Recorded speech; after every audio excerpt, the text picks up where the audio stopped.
আজকের ভিডিও খুবই মর্মান্তিক, পৈশাচিক এবং বিচারহীনতার ভিডিও। প্রথম 1 নম্বরে বলবো আমরা রামিসার কথা। কয়েকদিন পরে আমরা সেটা ভুলেও যাব। মিরপুরে 7 বছরের শিশুকে ধর্ষণের পরে গলা কেটে হত্যা, নাম রামিসা। সিলেটে 4 বছরের শিশুকে ধর্ষণের পরে হত্যা। ঠাকুরগাঁয়ে 4 বছরের শিশুকে ধর্ষণের পরে হত্যা। সর্বশেষ মুন্সিগঞ্জে 10 বছরের শিশুকে ধর্ষণের পরে হত্যা। এখন সব থেকে আপডেট নিউজ হলো রামিসা।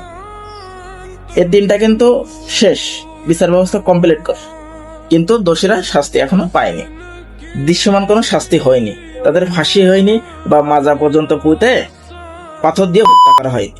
এখন আমাদের করণীয় কি?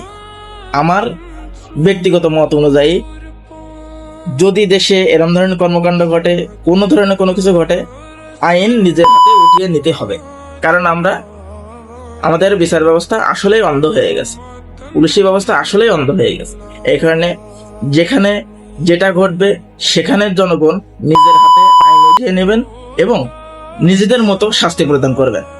পুলিশের কাছে সুবদ্ধ করবেন না, কারণ তারা পুলিশের কাছে যাওয়া মানে সেফ, জেলে যাওয়া মানে সেফ, আদালতে যাওয়া মানে সেফ। এখানে আমার ভাষ্য মতে যারা ওইখানের জনগণ, তারা ইসলামিক নিয়ম হিসাবে তাকে শাস্তি প্রদান করবেন। যে পাথর মেরে হত্যা করা হোক, তারপরে ফাঁসিতে ঝুলিয়ে হত্যা হোক, হাত কেটে দেওয়া হোক, সেটা ইসলামের বিচার ব্যবস্থার উপর ভিত্তি করে আপনারা ইনস্ট্যান্ট সেখানেই বিচার করবেন। আইনকে আমরা সম্মান জানিয়ে বাংলাদেশের আইনকে আমরা সবাই মিলে বয়কট করব।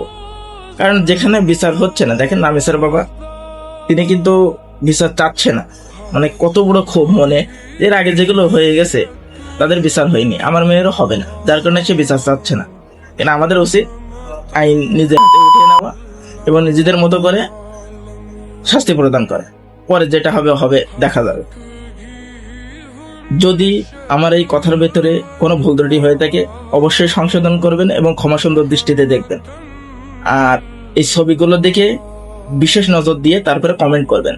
ধন্যবাদ সকলকে। আসসালামু আলাইকুম।